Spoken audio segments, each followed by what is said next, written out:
भैया देखी बिहला भैया बिरनु। अरे भैया गर्मी सब गरम भोग बारे भितरा के मारनिया नाही झूला भैया बिरनु। अरे माई तो के बड़ा दुख बारे रतिया में जब देला सूट भैया बिरनु। तो भैया सर्व बड़ा गलती करा रजवा जाइला लूट भैया बिरनु।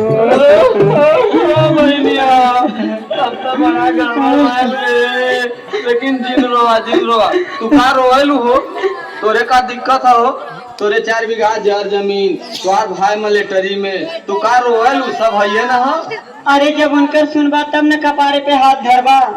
बिड़िया पियत आवे धुआं उड़त हो खोखत आवे ना। अच्छा वे समय भेटाई कहाँ पहले बिड़िया पियत आवे धुआं उड़त हो खोखत आवे ना।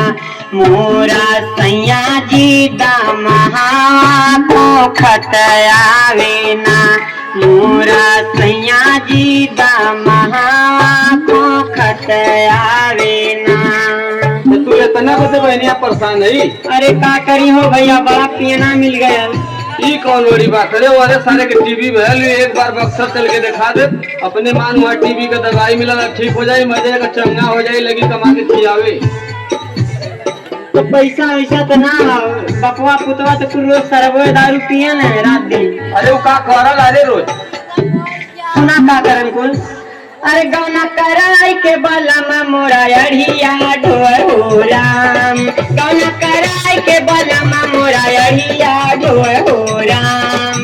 कितना बताइए बिरनु। अरे का बताइए सतिया कितना बताइए बिरनु दुखवा सा सतिया। गौना कराई के बलमा मोरा अढ़िया ढोर हो राम।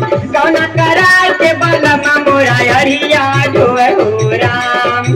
कितना बताइए बिरनु आय हो बिरनु। अरे कितना बताइए बिरनु दुखवा सा सतिया। कितना बताइए बिरनु दुखवा सा सतिया। अच्छा ये बहनिया एक बात तो से बताए थे हमार मनवी कहाँ का बात था। लेकिन देख जब हम तोरे बदले लड़ाई ले तो तोके हमरे इज्जत मर्यादा के बराबर ख्याल रखे पड़ी। देख एक बात तोके बताई अबे सारे के संगे तोर न बीती का समझली चल हमारे संगे हम कमाता है तो का चिंता करे ली रे कहाँ हो सारे के बोला तो पूछ लो के चल। हो सुनत हो तनी यहाँ हो तो। अरे के बोला कौन है। अरे सुना हम जाती नैहर यहीं रहा। कहाँ जा रहे नैहर जाती जातानी नैहर हामा जातानी नैहर हामा। बड़ा दुख देला अकेले रानी रहू। बड़ा मजा लेला अकेले रानी रहू। जातानी नैहर हामा जातानी नैहर हामा। बड़ा दुख देला अकेले रहा जाऊ। अरे बड़ा मजा लेला अकेले रहा जाऊ। जाति मुँह फकौनू देखाई अपन घर द्वार जो जा सही तो भैया संगे रहे।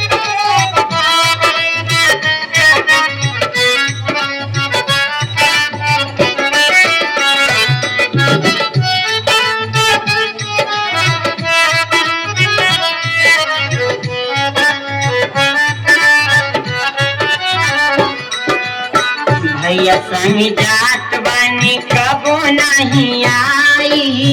संगे जाते तो भैया संगे रहे। जेतना रोवले बाड़ा वो तने रोवाई। भोग वहीं रह लेके घर द्वार। भैया संग जात बानी कबो नहीं आई। जेतना रोवले बाड़ा वो तने रोवाई। आई समझ में जब आई समझ में जब कोई ठेली ठेला अकेले रहा रजऊ। अरे बड़ा मजा लेला अकेले रहा रजऊ। बड़ा मजा लेला अकेले रहा रजऊ। जात बानी नैहर हम